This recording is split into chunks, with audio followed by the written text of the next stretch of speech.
दोस्तों junior assistant की PYQ की सीरीज हमने स्टार्ट की है। आज हम डिस्कस करेंगे 2022 का जूनियर असिस्टेंट का पेपर, जिसमें एक शिफ्ट आज हम डिस्कस करने वाले हैं और इस शिफ्ट का कंप्यूटर का सेक्शन डिस्कस करने वाले हैं, जिसमें ऑलमोस्ट 20 क्वेश्चंस है। आपने ये पूरा वीडियो कंप्लीट होने के बाद चेक करना है कि इस पेपर में जो लेवल रहा है कंप्यूटर का वो क्या रहा है। ठीक है, आपका जो भी स्कोर रहेगा आप प्लीज जेन्युइनली आप मेंशन करना अपने कमेंट बॉक्स में कि आपका क्या क्या स्कोर रहा है। ठीक है, जैसे आप प्रीवियस वीडियोस में शेयर भी करते हैं।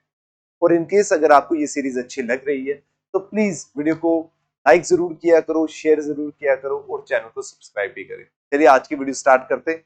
जूनियर असिस्टेंट का कंप्यूटर का section. Done. Question number 1, memories that are read only are. Read only का मतलब हो गया कि वो कौन सी मेमोरी है जिसपे आप सिर्फ रीड कर सकते हैं बट उसको राइट नहीं कर सकते। मतलब एक बार जो प्रोग्राम आप पे लिखा गया आप उसको रीराइट नहीं कर सकते बट आप उसको रीड कर सकते हैं। ठीक है, और वो कौन सी मेमोरी आपने अच्छे से पढ़ा हुआ है, बहुत इजी क्वेश्चन है। एक होता है RAM, read and write memory, और एक होता है रीड ओनली मेमोरी। मतलब ये जो रोम है जिसमें आप सिर्फ रीड कर सकते हैं, जहां पे आपको पता है वो प्रोग्राम्स होते हैं, जैसे बायोस होता है, वो ऑपरेटिंग सिस्टम होता है जो आप रीराइट नहीं कर सकते। अगर आपके सिस्टम में एक बार आ गया आप उसको चेंज नहीं कर सकते। बट रैम वो मेमोरी है जिसको आप चेंज कर सकते हो, और रैम वो मेमोरी होती है जिसपे एक्चुअल पे आपकी स्क्रीन पे जो भी आप करते हैं वो मेनली आप रैम पर ही काम कर रहे होते हैं। आई होप आपको ये डिफरेंस पता होगा। तो रीड ओनली मेमोरी कौन सी है बेटा? रैम, और option C is the correct answer. ठीक है, चले क्वेश्चन नंबर, देखिए बेटा, जेकेएसएसबी का फाउंडेशन बैच हमने स्टार्ट कर दिया हो। इसमें हमने ऑल लाइव क्लासेस और ऑफलाइन बैचेस दोनों स्टार्ट कर दिए हो। 27 अक्टूबर से स्टार्ट हो चुका है।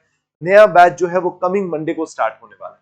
जो कमिंग मंडे आ रहा है तब हम स्टार्ट कर रहे हैं, शायद 8 नवंबर है उस दिन को। ठीक है, तो अगर आप सोच रहे हैं एग्जाम की प्रिपरेशन करने के लिए, या आप कोई लास्ट ईयर में भी परस्यू कर रहे हैं अगर ग्रेजुएशन में, तब भी आप इस कोर्स को ज्वाइन कर सकते हैं, ताकि आगे आने वाली जितनी भी वैकेंसीज है उसका एक कॉमन पोर्शन आपको पता होगा, तो एक कॉन्फिडेंस रहेगा जब भी न्यू नोटिफिकेशन आए।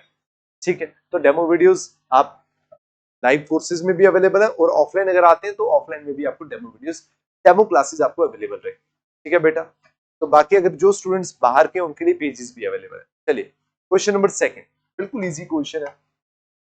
www स्टैंड्स फॉर, आप सबने बड़ी बार पढ़ा होगा, वर्ल्ड वाइड वेब। ये तो ऐसा है, इन्होंने दिया हुआ है कि आप आराम से एलिमिनेट भी कर सकते हैं। कभी कभार वेब को पहले लिख देते हैं, वाइड को बाद में लिख देते हैं, वो एक्चुअली थोड़ा ज्यादा कंफ्यूजिंग होता है, बट ये तो सीधा सीधा एलिमिनेट हो रहा है। ऑप्शन डी जो है वो करेक्ट आंसर है। अगर मैं इन दोनों क्वेश्चन की बात करूं तो दोनों का लेवल बिल्कुल ईजी है, बिल्कुल ईजी लेवल था। अब क्वेश्चन 3 पे आ जाइए। इन एमएस पावर पॉइंट 2019, अगर आप मेरे इस सीरीज को मुझे फॉलो भी कर रहे हैं तो आपने देखा होगा कि जितना भी कंप्यूटर के सेक्शन में आपको पावर पॉइंट से बड़े क्वेश्चन पूछे गए।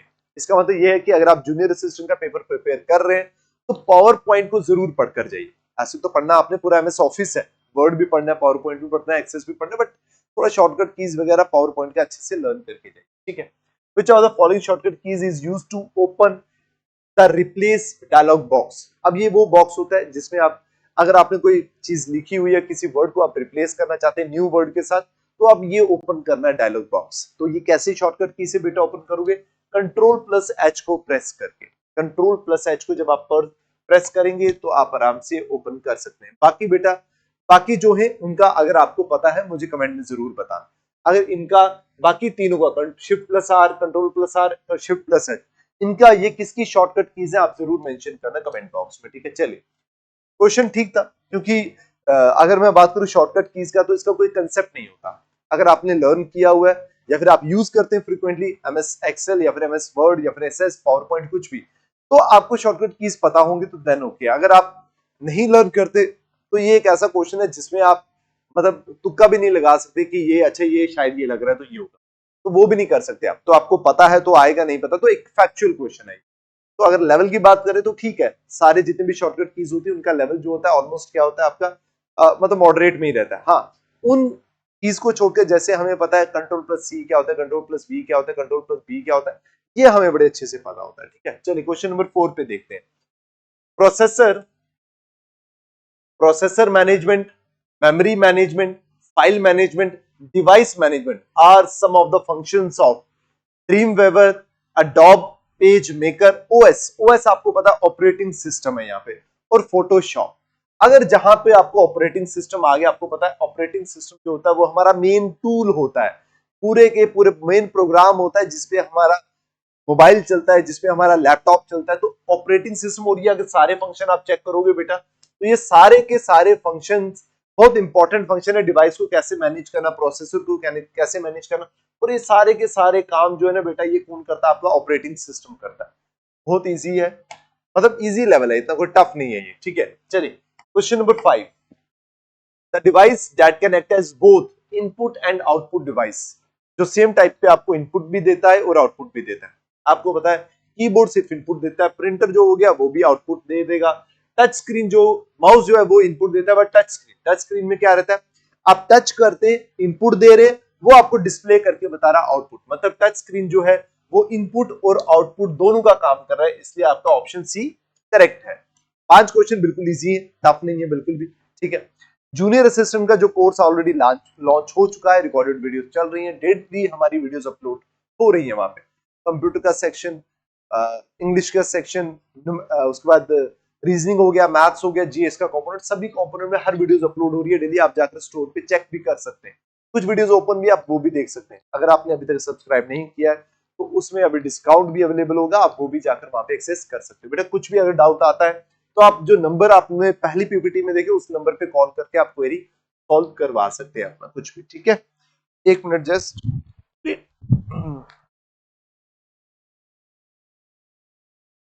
चलिए अब देखिए क्वेश्चन नंबर 6। सिंगल यूजर का मतलब हो गया एट अ टाइम कंप्यूटर को एक ही बंदा यूज करेगा और कोई नहीं यूज करेगा, और वो कौन सा है बेटा? Operating system MS DOS. ये आपको पता है डिस्क ऑपरेटिंग सिस्टम जो था वो सिंगल यूजर होता था। बाकी भी आपको पता होने चाहिए 2000 कौन सा है, 10 कौन सा है, 7 कौन सा है। ये आप पे चीजें रखें कि कुछ काम आप करें, कुछ मैं कर रहा हूं और कुछ आप करें। थोड़ा सा ये क्लास का एक माहौल बन जाएगा कि आपने मुझे रिप्लाई दिया, देन मैं उसमें आपको जरूर रिप्लाई दूंगा जितना भी आपका, अगर आपका सही होगा या गलत होगा, जो भी होगा हम वहां पे डिस्कस करेंगे। ऐसे मैंने ही सब कुछ पढ़ा दिया, आपने देखा, मुझे कुछ समझ भी नहीं आया, आपसे रिप्लाई आया ना, आप इंटरेस्ट शो कर रहे हैं या नहीं कर रहे हैं, तो प्लीज बाकियों का जरूर बताना मुझे, ठीक है। चलिए question number 7, in MS Excel 2019 sort and filter can be found under which of the following tabs. अब आपको पता है जब आप एक्सेल यूज कर रहे हैं, वर्ड यूज कर रहे हैं, ऊपर एक रिबन होता है, रिबन होता है जिसपे आपको जितने भी फंक्शंस है वो सारे, जैसे होम का टैब, व्यू का टैब, पेज लेआउट का टैब, अलग अलग टैब्स होते हैं, अलग अलग, जैसे एक्सेल में अलग हो गया, फॉर्मूला वगैरह, ये सारे के सारे टैब। उसी तरह ये पूछ रहे सॉर्ट और फिल्टर का जो टैब होता है, वो सॉर्ट और फिल्टर का जो ऑप्शन होता है वो किस टैब के अंदर आपको दिखता है। देखिए सॉर्ट किसको करना है? आपने डेटा को करना है। फिल्टर किसको करना है? हमने डेटा को करना है। तो अगर यहाँ पे पूरा ऑप्शन अगर देखोगे तो डेटा जो आपको एलिमिनेट हो सकता है, इनकेस आपको नहीं भी पता तब भी ये एलिमिनेट हो सकता है ऑप्शन, ठीक है बेटा। चलिए option D is the correct answer. Level इतना ज्यादा टफ नहीं है, अभी 7 क्वेश्चंस पढ़े, 7 के 7 के ज्यादा टफ नहीं है हमारे, ठीक है। अब देखिए ये क्वेश्चन आपको जरूर थोड़ा सा आएगा। तो विच of the following is a file extension of MS power point, क्योंकि आपने पीपीटी एक्स पढ़ा होगा, पीपीटी पढ़ा होगा डॉट, बट ये सारे के सारे यहाँ पे अलग आ गए। तो बेटा इसका ऑप्शन है ऑप्शन ए। अब अगर ये आपको पता है तब कर पाओगे, इस पे गैस भी नहीं कर रहे, गैस भी नहीं कर सकते आप, तो मुझे ये लगता है एक अच्छा क्वेश्चन है ये, ठीक है। ये एड इन फाइल्स का एक पीपीटी टेक्स्ट होता है, उसका ये डॉट पीपीए एक्सटेंशन फाइल है उसकी। इसका मैंने बोला पावर पॉइंट एड इन फाइल्स का, ठीक है बेटा। तो ऑप्शन ए जो हो गया बेटा इसका करेक्ट हो गया। क्वेश्चन नंबर 9 पे आ जाइए। Where where can you find the word count option in MS Word? Word count, तो वर्ड काउंट जो है बेटा ये आपको रिव्यू वर्ड काउंट के अंदर आता है। रिव्यू जो आएगा आपका टैब, उसके अंदर आपको वर्ड काउंट का आपको ये ऑप्शन मिलेगा। चलिए question number 10, dash is an impact printer.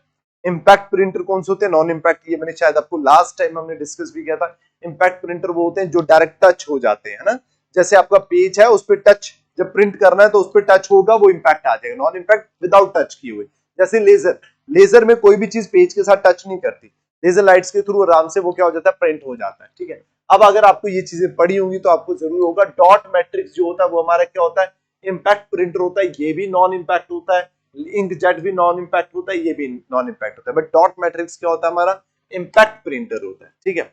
Question number 11, in MS Excel intersection of a row and a column is called. Intersection, Excel की बात करें बेटा, इंटरसेक्शन ऑफ अ रो और कॉलम की अगर मैं बात करूं तो वो मिलकर क्या बनाते हैं, आपको सेल बनाते हैं। क्या बनाते हैं बेटा, सेल बनाते हैं। चलिए question number 12, primary storage is also known as, primary storage is also known as, बहुत easy question. Main memory, auxiliary memory हम बोलते हैं सेकेंडरी को, प्राइम मेमोरी कोई भी नहीं होती, ये दोनों सेम होती है। मेन मेमोरी कौन सी होगी, प्राइमरी। प्राइमरी स्टोरेज को ही हम मेन मेमोरी भी बोलते हैं। Question number 13, control unit ALU, control unit ALU of a computer system are together known as बेटा CPU, क्योंकि CPU के अंदर आपका कंट्रोल यूनिट भी होता है और ALU भी होता है, दोनों को मिलाकर आपका क्या बनेगा बेटा, CPU, control central processing unit, जिसको ब्रेन ऑफ द कंप्यूटर भी बोला जाता है। चलिए, dash is the process of finding and resolving bugs, bugs आपको पता है एरर होता है during the software development process. अगर बग एरर होता है तो जो उसको फाइंड करता है उसको बोलते हैं डीबगिंग, जो उस एरर को फाइंड करता है सॉफ्टवेयर बनाने के वक्त कि भाई क्या एरर आ रहा है, उसको बोलते हैं डीबगिंग। तो ऑप्शन ये बग डीबग बिल्कुल इजी है, आपको आराम से ये पता भी चल जाएगा, ठीक है। चलिए अब आ गया, ये थोड़ा सा ठीक है क्वेश्चन, अगर आपने पढ़ा होगा तो ही आपको आएगा ये, ठीक है। The time required by the read write head of a magnetic tape to position itself on the specific track या फिर सिलेंडर इज कॉल्ड। देखिए, जो पहले जो हार्ड डिस्क होती थी उनमें अंदर डिस्क होती थी, मैग्नेटिक टेप में डिस्क होती थी, वहां पे एक हेड प्लेस होता था। जब हेड को हम प्लेस करते थे वो एग्जैक्ट जब ट्रैक पे आता था, जिस ट्रैक को हम चाहते थे कि इसको रीड किया जाए, उस ट्रैक पे जब उसको रखते थे, उस टाइम को क्या पूछते हैं, ये बोलते हैं उस टाइम को सीक टाइम बोलते हैं, ठीक है। The time required by the read write head of a magnetic to position itself on the specified track, जिस ट्रैक पे आप रखना चाहते हो उसको स्टार्टिंग इनिशियल पोजीशन से उस पोजीशन तक लाने तक जो टाइम होता है उसको क्या बोलते हैं, हम सीक टाइम बोलते हैं, ठीक है बेटा। चलिए question number 16, what is the full form of GUI, graphical user interface, graphical user interface. Option B correct है इसका बेटा। क्वेश्चन नंबर 17, चलिए इजी है ये भी, इतना मतलब ये शॉर्टकट की, अगर आपको नहीं भी पता, लर्न भी नहीं है तब भी हो जाएगा। इन MS Word 2019 which of the following shortcut keys is used to move the cursor up by one paragraph, अगर आप चाहते हैं कौन सी ऐसी शॉर्टकट की को प्रेस करें ताकि जो कर्सर नीचे वाले पैराग्राफ है वो सीधा ऊपर वाले पैराग्राफ में चला जाए, तो ऊपर जाएगा तो अप होगा, और अप होगा किसके साथ होगा, कंट्रोल के साथ होगा, कंट्रोल प्लस अप एरो की। चलिए बेटा नेक्स्ट क्वेश्चन नंबर 18, या फिर and dash device is an electromechanical device that accepts data from outside world and translate them into a from computer can interpret. तो बेटा अब आपको पता है ये कौन सा डेटा होता है, N input device. Input device क्या करेगा, जो आउटसाइड वर्ल्ड मतलब जैसे हम जो डेटा डाल रहे हैं ना वो किसके थ्रू डालेंगे, इनपुट डिवाइस के थ्रू डालेंगे, ठीक है। असेसिंग के नहीं, कंट्रोलिंग के नहीं, आउटपुट इनपुट डिवाइस के थ्रू हम कंप्यूटर में डालेंगे, जिसको कंप्यूटर सर्च के इंटरप्रेट करेगा, जो भी करना है हमने काम करवाना है, ठीक है। तो ये आ गया बेटा option A correct. Question number 19, the internet works by using a protocol called, अब आपको ये बड़े अच्छे से पता है, TCP और IP, ट्रांसमिशन कंट्रोल प्रोटोकॉल और इंटरनेट प्रोटोकॉल, इसी पे हमारा क्या करता है, इंटरनेट काम करता है। आपने बड़ी बार सुना भी होगा ये, ठीक है। चलिए HTML भी पता होगा, URL भी, XML आपको आई होप पता होगा, ठीक है। क्वेश्चन नंबर 20 और ये लास्ट क्वेश्चन है, dash provides backup power and saves the computer from turning off when there is a power failure.